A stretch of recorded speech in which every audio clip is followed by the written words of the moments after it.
힘과 능력과 또 하나님 새롭게 하시는 하나님의 역사와 축복으로 변화되게 하여 주시고 이어지게 하여 주시옵소서.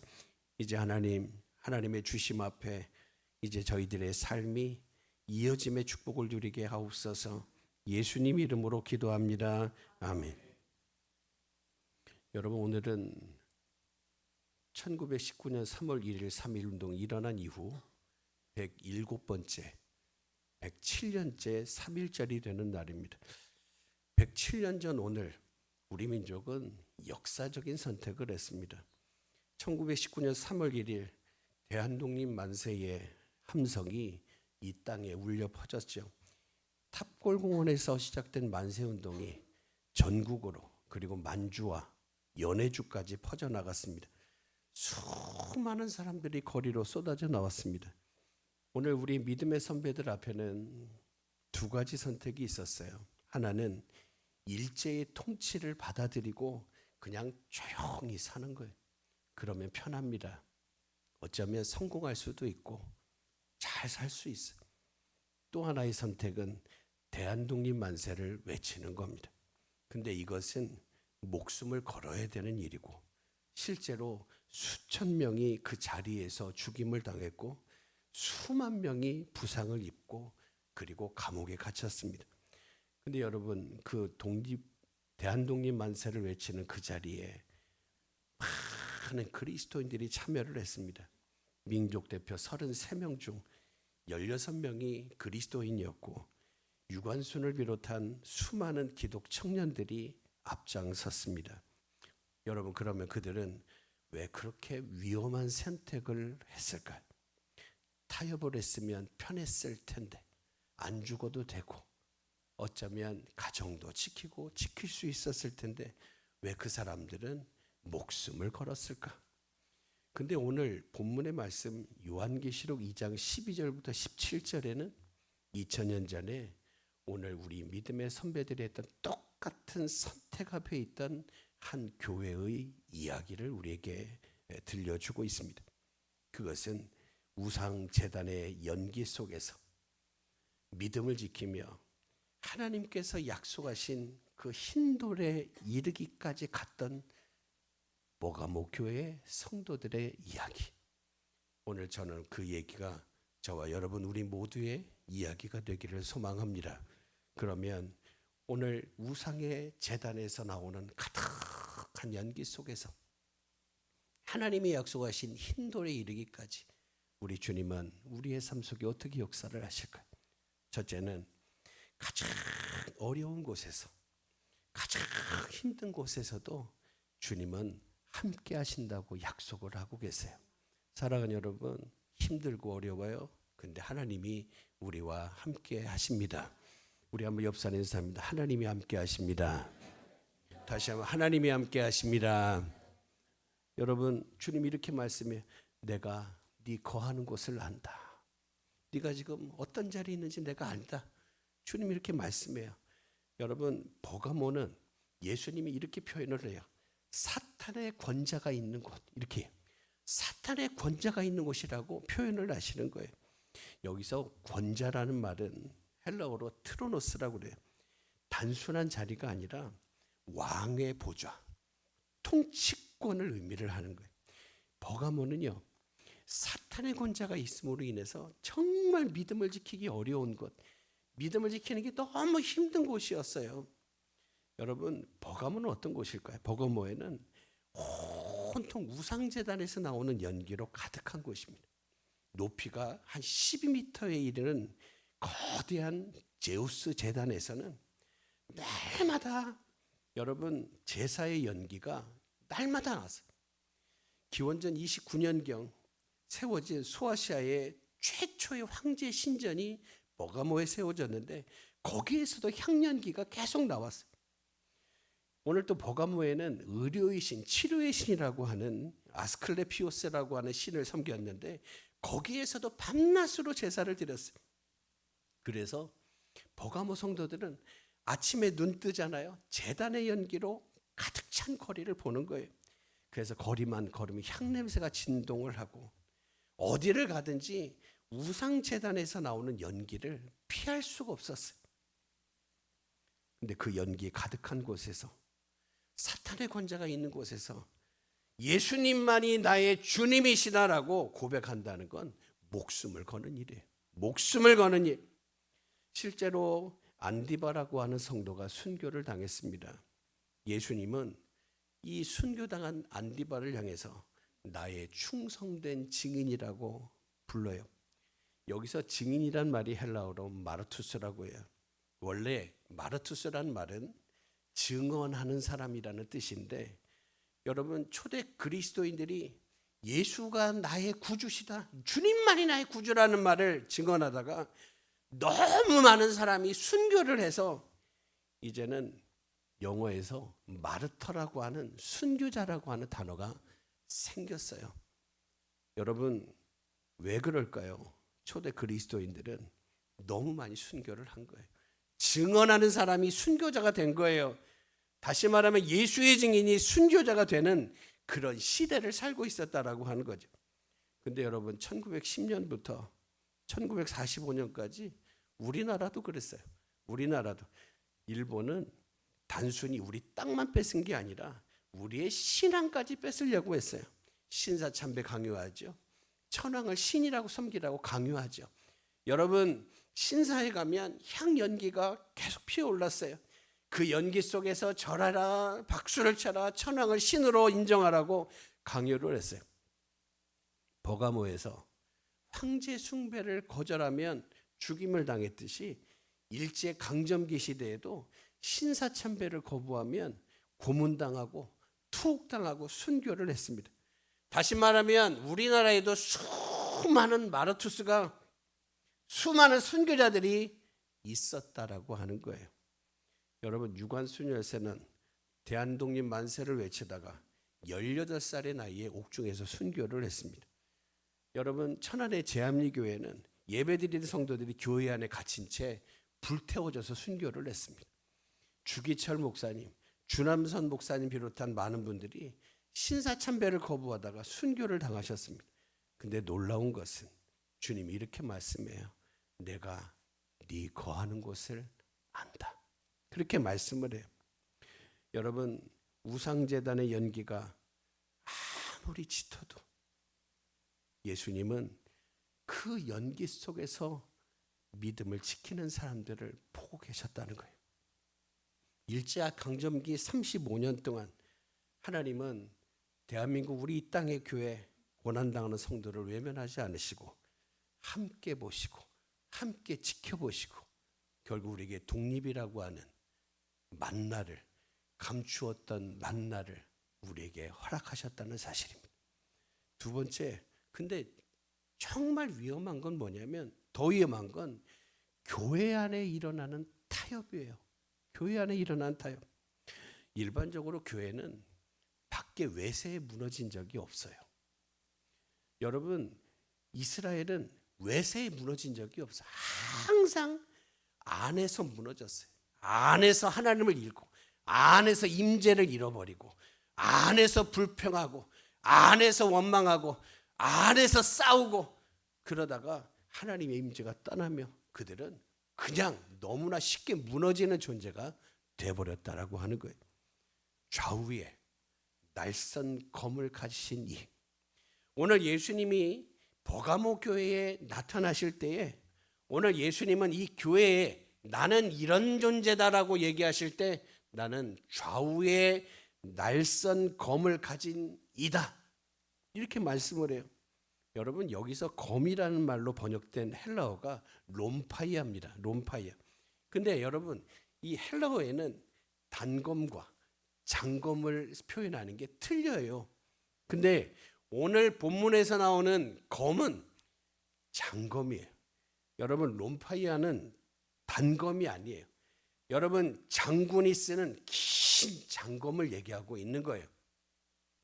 에베소 6장에는 하나님의 전신갑주를 얘기하잖아요. 머리부터 발끝까지 무장해라 해서 전신갑주를 얘기해요. 근데 여기에 에베소 6장에 나오는 하나님의 전신갑주에서 말씀하는 성령의 검은 마카이라라고 해서 로마 군인들이 쓰던 짧은 단검을 의미를 합니다. 그래서 거기 보면 믿음의 방패가 있죠. 믿음의 방패는 머리 끝에서 발끝까지 다 가릴 만한 크기예요. 결국은 하나님의 전신갑주는 나를 지키는 것. 나를 지키는 것. 근데 오늘 본문에 날이 선 검을 가리키는 롬파이아는 전혀 달라요. 이거는 승리를 상징하는 검이고 심판하고 다스리는 검이에요. 근데 놀랍게도 예수님은 순교자가 나올 정도로 핍박이 심하고 그 속에서 믿음을 지키면서 목숨까지 내건 이 교회에 칭찬만 하실 것 같은데 책망도 하셨다는 거예요. 여러분, 그럼 책망의 이유가 어디 있어요? 책망의 이유는 바깥에 있는 게 아니에요. 교회 밖이 아니라 교회 안에 있었어요. 뭐라고 말씀합니까? 내게 발람의 교훈을 지키는 자들이 있다라고 말씀을 해요. 여러분, 발람이 누굽니까? 발람은 여러분 민수기 22장 25장에 보면 모압의 왕 발락이 발람한테, 선지자 발람한테 돈을 줘가지고 자기들이 아무리 이스라엘을 대적해도 이길 수가 없으니까 방법은 한 가지밖에 없어. 이스라엘을 저주하는 수밖에 없더라는 거예요. 그래서 돈을 줘가지고 선지자니까 하나님의 택한 백성을 좀 저주를 좀 해줘 하고 청탁을 걸은 거예요. 청탁을 했어요. 근데 발람이 이스라엘을 저주하려고 했더니 하나님 막으시는 거예요. 못하게 하시는 거예요. 그래서 안 되니까 어떻게 해요? 안 되니까 자기가 직접 할 수 없게 되니까 돈은 받았고 그 어떻게 해요? 이제는 이스라엘을 측면 보이지 않게 하는데 우상 숭배와 그리고 음행 이것으로 유혹했던 인물이 발람이에요. 그는 이렇게 얘기해요. 하나님 믿는데 그냥 적당히 섞여 살면 되지. 뭘 그렇게 유난을 떨고 그러니. 그러면서 좀 대충 해. 그러는 거예요. 그런데 버가모 교회 내에 있는 사람들도 그랬어요. 우상 숭배, 우상 제사에 참여하는 것지. 그냥 마음으로만 믿으면 되지. 황제한테 형식으로 절하는 게 뭘 그렇게 대수라고. 그래야지 살 수 있고 장사도 하는데 꼭 안디바차로 죽을 필요가 있나? 그렇게 얘기를 하는 사람들이 많았다는 거예요. 그냥 유난 떨지 말고 연기 속에서 우리 마음만 지킵시다. 그러는 거예요. 그런데 여러분, 이게 뭐예요? 타협이에요. 타협. 흰 돌을 향해 나아가지 못하고 그냥 우상 제단의 연기 속에 안주하는 거예요.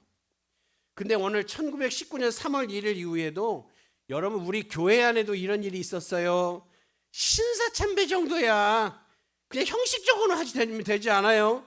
그냥 고개만 숙이면 되는 건데 뭐가 대수라고. 그래야지 교회 문을 열다고 하잖아요. 그래야지 학교도 운영할 수 있다는데 그냥 한번 해줍시다. 어떤 목회자들과 어떤 교회 지도자들은 일제에 협력을 했어요. 심지어 우리 아들, 딸들을 전쟁터로 보내는 일을, 일본으로 싸우는 전쟁터를 보내는 일이 협력도 했어요. 무슨 명분이요? 교회를 지킨다는 명분. 그 명분으로 신사참배를 받았어요. 신사에서 나온 연기 속에 머물기를 선택을 했어요. 근데 많은 성도가 거부를 했습니다. 예수님만이 주님이시다. 오직 우리는 하나님께만 경배한다. 그러면서 그들은 연기 속에 머무는 것을 거부하고 흰 돌의 약속을 향해 나아갔다라고 하는 거예요. 사랑하는 여러분, 예수님은 좌우의 날선 검을 가지신 분으로 자기를 소개합니다.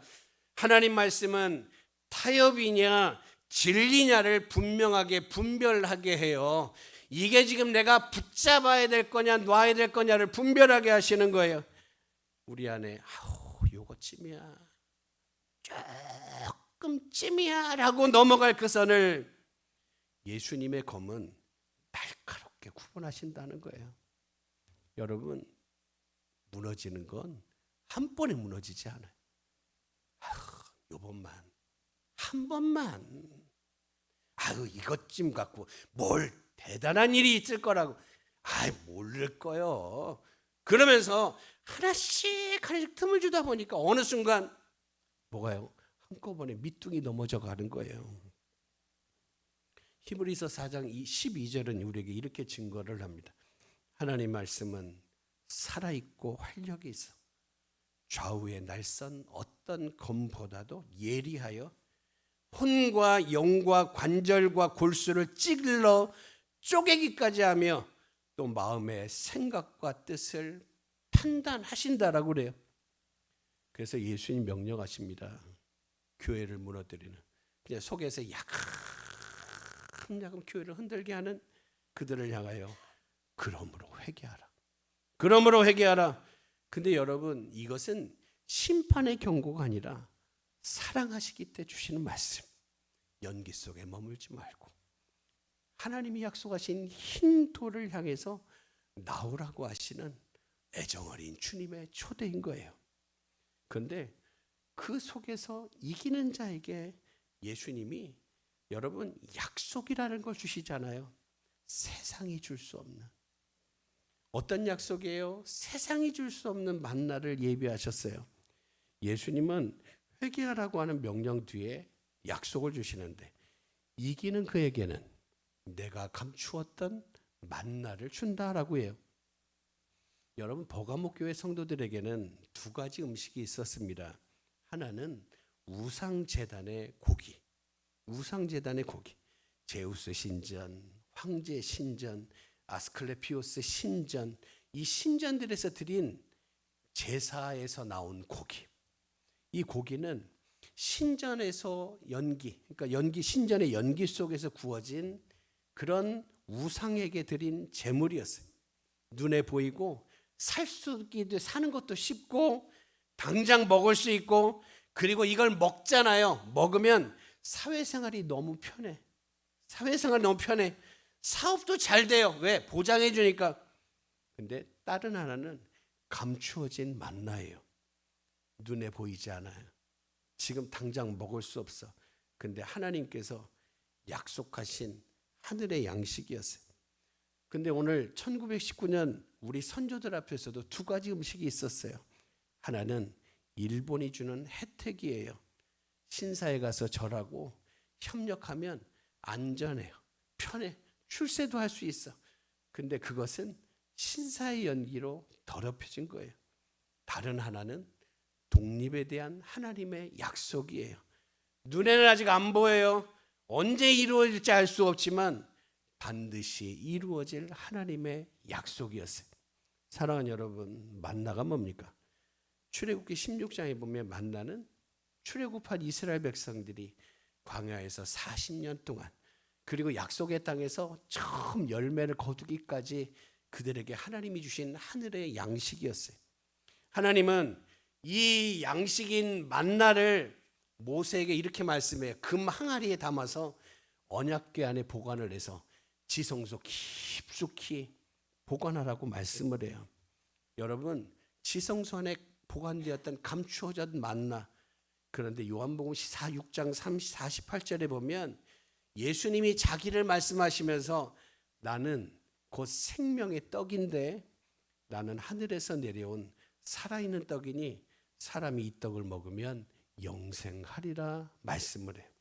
무슨 말이에요? 감추어진 만나는 바로 예수님 자신이라는 거예요. 성도 여러분, 우상제단의 연기에서 구워진 고기는 당장은 편하고 당장은 배를 채울지 모르지만 우리의 영혼은 죽이는 거예요. 하지만 예수님이 주시는 만나는 우리에게 영원한 생명을 준다는 말씀. 여러분, 1945년 8월 15일에 하나님은 우리 민족에게 독립이라고 하는 만나를 주셨습니다. 그리고 그 독립이라고 하는 만나를 우리는 지금까지 먹고 있어요. 연기 속에 머물지 않고 신앙을 지킨 이들에게, 끝까지 대한독립 만세를 외친 이들에게 하나님이 약속을 지키신 거예요. 그리고 마지막으로 주님은 세상이 알 수 없는 새 이름을 주신다고 말씀해요. 예수님의 약속은 만나가 끝이 아니에요. 또 다른 약속을 붙이시는데 이렇게 말씀, 내가 또 흰 돌을 줄 건데 그 돌 위에 새 이름을 기록한 게 있다. 근데 그거는 받는 사람만 알 수 있대. 받는 사람. 그러니까 주시는 하나님과 받는 사람만이 알 수 있는 거예요. 하나님과의 관계를 지킨 사람만이 알 수 있는 거예요. 하나님의 임재 속에서 내 믿음을 지킨 사람만이 알 수 있는 거예요. 여러분, 흰 돌은, 여러분 거룩을 얘기할 때도 흰 걸 얘기하잖아요. 마태복음 17장에 주님의 임재를 얘기할 때도 제자들이 뭐라고 그래요? 정말 사람이 아무리 희게해도 그렇게 희게할 수 없다. 이게 주님의 모습이었어요. 여러분, 이사야 1장에는 하나님이 우리를 초대하세요. 뭐라? 우리가 변론하자. 근데 변론하자고 하시면서 우리에게 어떻게 해주시겠다고요? 희게 해주시겠다. 네가 양털같이 흰 눈같이 희게 해주겠다. 그 희게 하시면 내가 내 수준으로 할 수 있는 게 아니에요. 누가 하시는 거예요? 하나님만이 하시는 거예요. 여러분, 흰 돌은 우상제단에서 나온 더러운 연기와는 전혀 다른 깨끗하고 순결한 흰색의 돌이에요. 여러분, 고대 사회에서 흰 돌은 법정에서 무죄 선언을 할 때 썼다고 하는 이야기가 있어요. 그리고 귀한 잔치가 있으면 흰 돌을 초대권으로도 썼대요. 그리고 특별히 새로운 신분이 됐을 때 새로운 신분이 되었다는 증표로도 흰 돌을 주었다는 거예요. 근데 여기서 중요한 건 뭐냐면 흰 돌이 아니라 흰 돌에 적힌 새 이름이에요. 그것도 받는 자만 알 수 있는 이름. 받지 못하는 사람은 절대 몰라. 받는 자밖에 알 사람이 없는 그 이름. 무슨 이름이에요? 무슨 뜻이에요? 하나님이 나를 아시고 나만을 위한 특별한 이름으로 우리를 불러주신다는 거예요. 저는 오늘 우리 모두가 그렇게 되기를 축복합니다. 오늘 하나님 앞에 우리가 세상에서 자욱하고 미혹된 그 연기 속에 살 수 있지만 믿음을 지킴으로 오직 흰 돌에 새겨주시되 나를 아시고 내가 있는 자리를 아시기에 나만을 위한 특별한 이름을 새겨서 주시는 그 이름, 그리고 그 이름을 새겨만 주시는 게 아니라 그 이름으로 불러주시는 은혜, 오늘 그 은혜를 우리가 누려야 되겠어요. 여러분, 일본은 창씨계명을 강요하지 않아요? 많은 분들이 거부했지만 우리가 다니엘서를 보면 다니엘도 무슨 이름을 뺐잖아요. 왜? 이름은 그 사람의 정체성이기 때문에 그런 거예요. 일본은 유관순을 뭐라고 불렀을까요? 죄수번호로 했을 거예요. 몇 번, 누구 나와. 주기철 목사님을 죄인으로 불렀을지 몰라요. 세상은 그들을 우상 제단의 연기 속에서 절하지 않는 고집 센 사람, 꼴통같이 정말 막혀있는 사람, 그런 사람으로 불렀을지 몰라요. 그러나 하나님은 그들을 뭐라고 부르시죠? 나의 충성된 증인이라고 하는 이름으로 불러주셔요. 사랑하는 여러분, 안디바를 생각해 보세요. 세상 사람들은 그를 고집 센 사람, 융통성 없는 사람이라고 비웃었을지 모릅니다. 아유, 바보같이 그냥 숙이기만 하지, 한번 그냥 한다고 하지, 그러면 이렇게 안 죽어도 되는데. 하지만 예수님은 세상은 그렇게 불렀으면 몰라도 예수님은 그렇게 안 불러요. 뭐라고요? 나의 충성된 증인이라. 마찬가지로 107년 전 3월 1일 대한독립 만세를 외치다 순교한 자들을 일본과 세상은 반역자라고 죄인이라고 불렀을지 모르지만 하나님은 그들을 나의 충성된 증인이라고 부르시고, 그리고 그들은 지금 감추어진 하늘의 만나를 먹으며 흰 돌에 적혀있는 주님만 하시는 그 아름다운 이름으로 부르심을 받고 있는 줄로 믿습니다. 우상제단의 연기는 사라졌지만 흰 돌에 새겨진 이름은 영원한 거예요. 여러분, 오늘 우리도 선택 앞에 있습니다. 107년 전 우리 믿음의 선배들이 일제 탄압 앞에서 선택을 해야 됐듯이 2000년 전에 버가모교회 성도들이 로마의 박해 앞에서 선택을 해야 했듯이 오늘 우리도 선택을 해야 돼요. 그럼 오늘 우리 시대의 우상제단은 뭐예요? 어쩌면 오히려 더 편해. 성공, 물질, 세상으로부터의 인정, 이런 모든 것들이 우리에게 하나님께 나아가는 걸림돌로 다가오고 우상으로 다가오죠. 그 제단 앞에 절하면 편할지 모르고 당장은 성공처럼 보일지 몰라. 하지만 이게 우상의 제단의 연기 앞에 속에 머무는 것이고 그 영혼이 점점 하나님께로 멀어지게 되더라. 어느 순간 하나님이 후순위로 밀려, 기도가 후순위로 밀려, 말씀이 후순위로 밀려, 순종이 후순위로 밀려, 자꾸 밀려가게 되더라는 거예요. 근데 오늘 주님은 우리에게 이렇게 말씀해요. 회개하라. 그리고 나에게 오라. 내가 네게 감추었던 만나를 주고 너에게 흰 돌과 거기에 새겨진 새 이름을 주겠노라. 세상은 절대 할 수 없는 새 이름을 가지고 내가 너를 불러주겠다고 그래요. 사랑하는 여러분, 오늘 우리의 선택은 무엇입니까? 혹시나 우리 마음속에 여러분 타협했던 사람들은 아유 어차피 안 돼, 어차피 힘들어, 아유 눈에 좀 봐봐 어떻게 되겠어, 안 된다는 생각이 있을 때는 이유가 생기죠. 빠져야 될 이유, 기도를 안 해야 될 이유, 순종 못할 이유, 소망하지 못할 이유, 믿지 못할 이유들이 자꾸 생겨. 그런데 오늘 주님은 그 속에서도 좌우에 날선 검을 가진 분으로 우리에게 보여주시면서 우리에게 바른 길로 인도해 주시기를 원하시는 거예요. 예수님은 오늘도 우리에게 이렇게 말씀합니다. 귀 있는 자는 성령이 교회들에게 하시는 말씀을 들을지어다. 여러분, 세상 연기는 잠깐이에요. 하지만 흰 돌과 그 돌에 새겨진 이름은 영원해요. 저와 여러분 연기 속에 있습니까? 주님이 아셔. 내가 여기 있는 걸 아신다. 그리고 주님이 만나와 더불어 새 이름과 흰 돌과 오늘 우리에게 역사하시고 인도하신다는 걸 믿음으로 연기 속에 연기가 아무리 쳐도 머물지 말고 흰 돌을 향해 오직 주님과 함께 나아가는, 그리고 마지막 때 주의 나라 임할 때에 주님께서 나만을 위한 새 이름을 불러주시는 그 은혜를 누리는 그런 우리 모두가 되기를 주의 이름으로 축복합니다. 기도합니다. 하나님, 수많은 어려움을 대합니다. 뭘 그렇게 유난스럽게 하느냐고, 뭘 그렇게 대단하게 하느냐고. 오늘 우리가 하나님께 기도하는 것을 아무것도 아닌 것처럼, 하나님 말씀이 아무 의미 없는 것처럼 하나님 그렇게 말하는 수많은 연기들이 있습니다.